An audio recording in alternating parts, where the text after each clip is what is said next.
Okay, so I just noticed that I got 50 subscribers on YouTube. And I thought, wow, I just do YouTube for fun, and I've got 50 subscribers. How did that ever happen? I'm still trying to figure out the exact video, exactly, how I got 50 subscribers, but I think they're all coming from my Sparkplug video. That, I believe, is my most popular one at the moment, and apparently I gave very good advice. In fact, I think I didn't do the best I could have with that video, but looks like I did. So I saw that this morning and I thought, I'm going to try and find some content for this channel. And I have been lacking ideas for content, mainly because my camera is bad, and because, well, usually I just use one of my other cameras just conked out on me, and my phone camera, it has this weird problem where it delays the audio for about a second, so my mouth could be moving, and I could be saying, "What is this?" and my mouth, I'm sorry, it's just audio's not matched up with the video correctly, and that's the main problem I'm having with this phone camera here. So I'm going to try and use iMovie a little bit later, and hopefully I could fix that up a bit. I'm not the best with this stuff, but we'll see what I can do.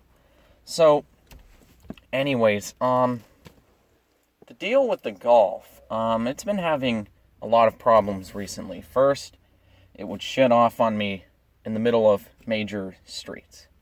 It would shut off. It'd be able to start up again, but it would shut off nonetheless.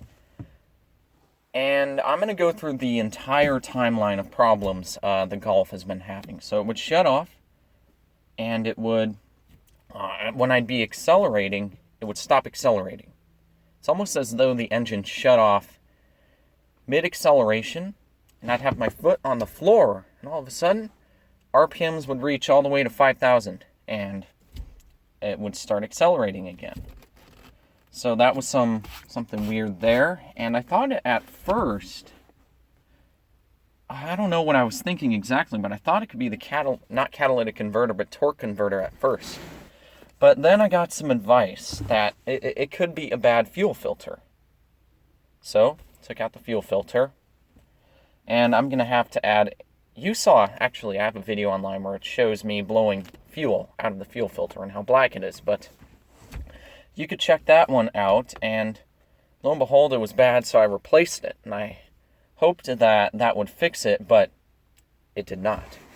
So my next thought was, should I check I believe it's the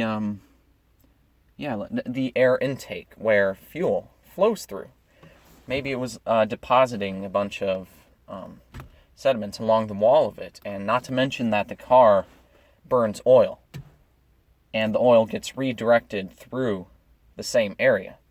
So, cleaned it out with some carb cleaner, got a rag, a microfiber cloth rag. It was clean, so I don't get anything else in there that could possibly go into the engine and damage it, but I did that, put it back on, and never happened again. So, started driving it. The window regulator breaks. So now I replaced the window regulator.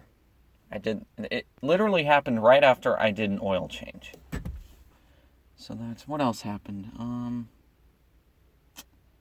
But yeah, the window regulator broke. Now the battery's dead. So on. It's just a constant list of problems. So what I did was, now I have a job. And I thought, you know what? Why not buy myself a new car? So I started looking for cars. I looked at the 2017 Volkswagen Jetta, which was an absolute piece of junk. I hated it. I mean, from such a great brand as Volkswagen, and they're a great brand nonetheless. I mean, the Jetta was just such a piece of junk. It was so plasticky and cheap. Oh my god. Hated it. The Beetle, too expensive for me, but it was a car nonetheless, a great car nonetheless. And the Golf, still a great car. Drove well, but it's a German car, so insurance would have gone up far too much. So I started looking into some of the Japanese cars. I also looked at a Fiat, and no, definitely not a car I'd want. It's unreliable, far too unreliable. So definitely did not want to go with that. I started looking for a Subaru, looking at Subarus, I mean, and it didn't really catch my eye too much. It just didn't. So then, I went on to U.S. News and World Report and started looking at subcompact cars that might work for me. And one of them that popped up was a Honda Fit. That's their number one subcompact car for 2017. So I went and test drove one at the Honda dealer, and this is their cheapest car. I test drove an LX, which is the base Honda Fit. It rode nicely in my opinion, and I liked the steering. It was definitely more responsive than the Jetta. The braking was too.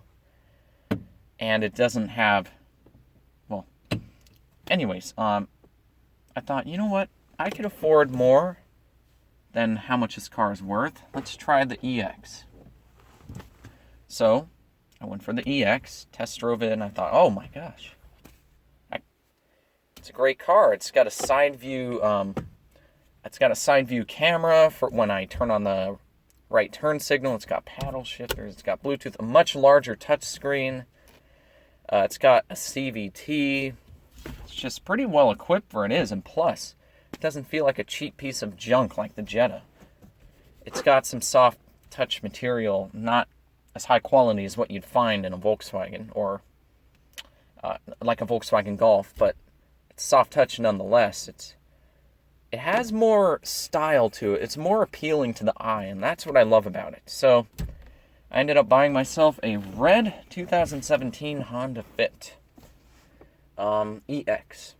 It doesn't have leather seats, and it's not exactly the most luxurious, but it's something I could definitely afford. It's a new car I can afford that I know has at least very few problems from the start. So I've had this car for almost 3 months now. I've been able to make the payments. It's not too expensive. But yeah, I love the car.